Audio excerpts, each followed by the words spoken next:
Vamos lá. Para aqueles que são economistas, que por sinal 95 dos economistas desse país erraram quase tudo que eles falam sobre dinheiro, né? Aí você pega o Ibope. Ah, fulano vai ganhar. O cara perdeu de lavada, certo? É aquela margem. É aquela margem para cima e para baixo e que para mim, isso influencia sempre no final. Tá, vamos lá então. Aí quando você tem 3 presidentes, um Paulo Nobre, que é o maior de todos. É. Aí você tem o que é o ganhador, que é o Gagliotti. Aí você tem aqui essa mulher que ela é empoderada, ela vai para dentro, saúde, bem. Ela faz tudo aquilo que a mulher que é administradora faz. Ela botou tudo em ordem. Ela é narcisista muitas vezes, e quem não é, né? Ela gostou do holofote, ela gosta de dar entrevista, ela fala algumas coisas que eu não concordo, mas ela fez tudo que um grande presidente tem que fazer. Sabe o quê? Ela deu sequência naquilo que o Gagliotti fez. O Gagliotti deu sequência naquilo que o Paulo Nobre fez. Então o Palmeiras hoje é um dos times mais organizados do mundo. Aí vem das pessoas que organizaram. Veloso 1 minuto, Souza 1 minuto e também o Nicola 1 minuto. Essa sequência que o Palmeiras teve nas administrações, né? O Paulo Nobre, o Gagliotti e na sequência a Leila, fez toda a diferença. A gente lembra a conversa com o Paulo Nobre, quando ele veio lá no Baita Amigos, a dificuldade financeira que o Palmeiras se encontrava. E de lá, com uma gestão dura, né, e profissional, o Paulo Nobre conseguiu fazer que o Palmeiras melhorasse, chegou a Crefisa, que ajudou muito. E que no último dia deu uma canetada para tirar ela. E o Gagliotti pegou, né, estamos vendo o Gagliotti aí, pegou a sequência do Paulo Nobre já com a Crefisa e fez um trabalho espetacular. Para mim, o Gagliotti o melhor de todos, porque venceu os títulos importantes, trouxe o Abel, trouxe o Hendrick, trouxe Estevão. Então, o que o Gagliotti fez no Palmeiras é incomparável com os outros. E depois a Leila também... Sabe quanto, o Ricardinho está falando no meu ouvido, sabe quanto, desde quando o Palmeiras veio nos últimos 10 anos? 3 bilhões e 700 milhões de venda de jogadores. É a dívida do Corinthians e do São Paulo. Então, quem que administra bem? 3 bilhões e 700 milhões de venda de jogadores. Pô, venda de jogadores, conquista, premiações, né? 2 Libertadores. Não, aí passa de... então. Aí passa de 7 bilhões. Então, essa revolução toda financeira que aconteceu no Palmeiras, um time que o Paulo Nobre pegou quebrado para hoje, um dos que mais fatura no Brasil. Show já! O segredo do futebol é isso, né? Eu vi ele falando ali que o Palmeiras não ia gastar mais do que arrecada, e é isso. O problema hoje dos clubes é esse, né? O que a gente tem que fazer em casa. Né? O que tem que fazer em casa. Isso aí é... Mas nós até não eu, faz, que né? não sou economista... Tem que fazer. É que a gente não arrecada o que eles arrecadam também, né? Mas a gente tem que ter entendimento, né? Mas... De como quando você não ganha o dinheiro, vou dar um exemplo meu, vai. Quando eu ganhava o dinheiro que só dava para viver legal, é o dinheiro para viver legal. É ação de Só que eu não fazia dívida. Eu não fazia cartão de crédito, que é 300%, eu não fazia dívida. Hoje, por exemplo, que eu ganho muito bem, o que eu faço? Eu invisto meu dinheiro em propriedade. Porque meu pai sempre falou, é apartamento e terreno. Quem achar que é legal, é legal. Quem achar que não, quer investir na bolsa, cada um investe onde quiser, entendeu? Eu nunca tive sonho de ter uma Lamborghini, eu tenho o sonho de ter uma casa de 4 milhões. Ou 4 casas de 1 milhão. Queria todo o time cair e voltar da forma que ressurgiu, da forma como o Palmeiras ressurgiu. Pelo amor de Deus, a gente Palmeiras e cola. Craque, eu não gosto de discordar do Veloso, mas para mim o principal presidente nessa sequência foi de longe o Paulo Nobre. Para mim, o Gagliotti. O cara que colocou 200 milhões de reais do próprio bolso e a partir daí que o Palmeiras conseguiu, por exemplo, equacionar suas contas. É o que o São Paulo Palmeiras já devolveu, né? Pagou 1% ao mês. Mas é que 200 milhões naquela época era muito... Não, tudo bem, eu entendo isso. Ele foi realmente muito importante nesse sentido. Mas quem deu tudo isso foi o Gagliotti. Sabe por quê? Continua. Quem profissionalizou tudo foi o Gagliotti. Quem ganhou os títulos mais importantes foi o Gagliotti. E quem fez melhor do que o Paulo Nobre em termos de administração foi o Gagliotti. Porque a primeira coisa que o Paulo Nobre quis é tirar a Leila. Deixa eu dar outra informação pro Nicola. O Paulo Nobre e o Palmeiras só não perdeu o Gabriel Jesus por causa do Gagliotti. Pode ser. E quem trouxe o Hendrick foi o Gagliotti. Quem trouxe o Abel foi o Gagliotti. Por causa dos donos da bola. O craque, assim, ó, Por causa do dono da bola, não foi por causa do... Não, mas o Gagliotti teve que intervir, porque ia vocês perder. falaram dele ia aqui, perder ele mesmo assim. Ia perder, o Gagliotti teve que intervir. Não, o Gabriel Jesus, quem fez foi o seguinte, foi aqui os Isso, donos da bola. exatamente. Porque o Sandro Barbosa, que é um dos maiores repórteres desse país, que é do Jornal da Band, um dia eu tô aqui, o Sandro Barbosa já mostrou os vídeos do filho dele desde quando ele tinha 7 anos, o moleque tá com 20. Eu vejo os vídeos. Aí um dia ele falou, Neto, tem um menino que joga na base do Palmeiras, não é nem Gabriel Jesus, é Gabriel Fernando. Aí eu vi ele fazendo um gol no Campo do Nacional. A gente deu aqui, a gente colocou o menino aqui. Dali virou um estouro. E aí foi toda a confusão, não sei o quê. O Palmeiras foi. Lazarento tava indo pro São Paulo.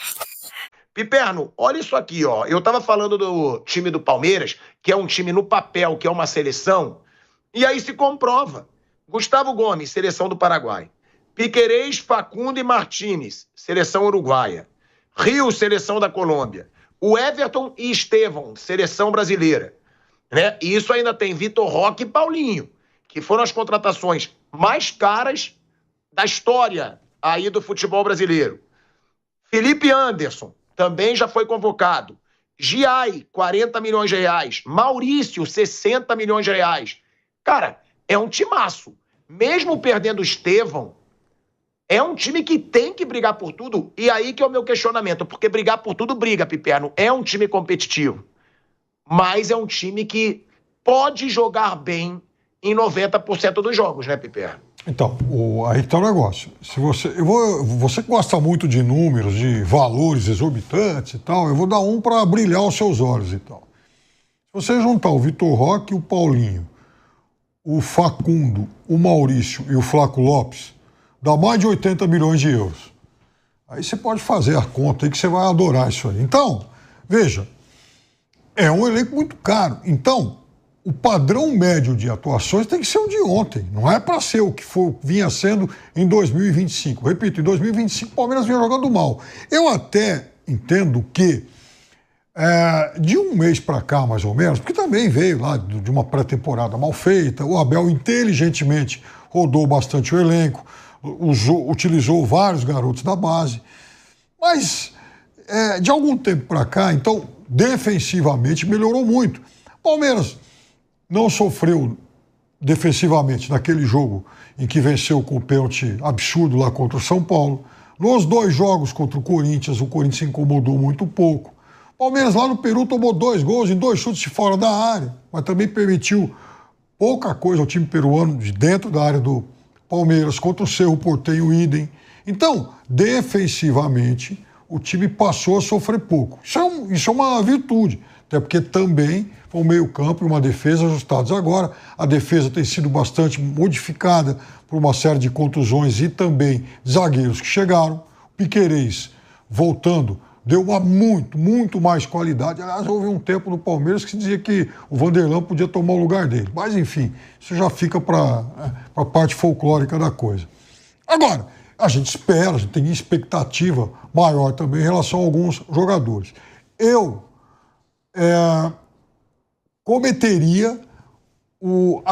faria a aposta no Vitor Roque. Eu sei que é um jogador muito caro, mas ele tem só 20 anos e eu acho que é um jogador de um belíssimo potencial. Mas ainda é uma expectativa. De fato, ele não é um jogador que já tenha sido testado e aprovado. Até porque, olha que coisa curiosa, pilhado.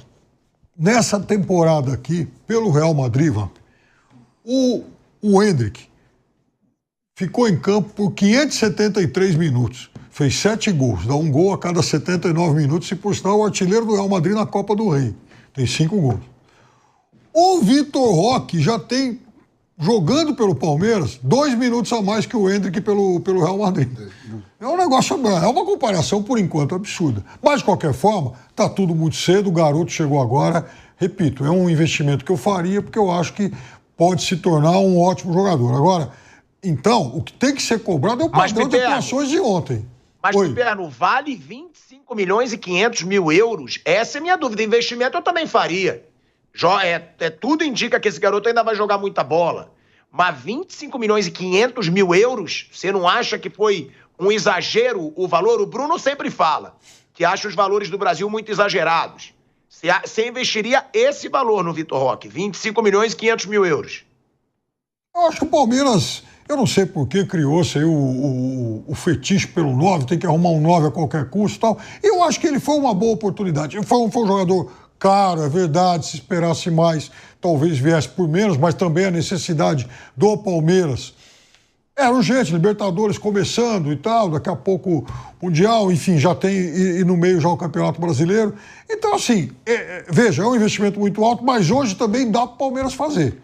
Né? Não que, porque lucrou 198 milhões ano passado, até que sair rasgando dinheiro. Até porque só lucrou, porque a política também não foi a política do desperdício. Mas eu acho que sim, dá para fazer uma aposta como essa. E é um jogador que, até por ter feito 20 anos agora, também é uma parte disso aí em algum momento, não sei se mais, metade, um pedaço, enfim, uma parte disso aí o Palmeiras recupera em algum momento. Agora, a gente vai falar já da atuação do Corinthians, só que eu queria escutar do Mauro César Pereira, do Velho Vamp, também do Piperno, né, sobre a declaração do Abel Ferreira, que está dando o que falar aí nas redes sociais, porque várias vezes aqui, eu mesmo, o Vamp fala constantemente, a gente elogia muito o Carrilho, né? Porque o Carrilho, ele chegou ao Corinthians junto com o Depay, e aí o que muito se fala é que, a partir da chegada do Depay, o Corinthians arrancou no Brasileirão. Mas foi a chegada dos dois, do Depay e do Carrilho.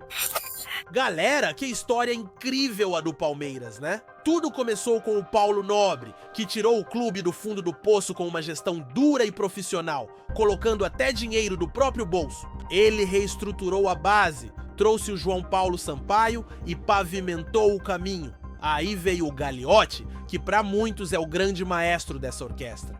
Profissionalizou tudo, trouxe títulos pesados como as 2 Libertadores e ainda segurou joias, como o Gabriel Jesus. E agora, a Leila Pereira, empoderada, firme, às vezes polêmica, mas que pegou essa máquina ajustada e levou o Palmeiras a outro patamar financeiro. Mais de 7 bilhões em receitas, com vendas de jogadores como Endrique e Estevão e premiações históricas. O segredo: organização, planejamento e gastar só o que arrecada, como a gente faz em casa.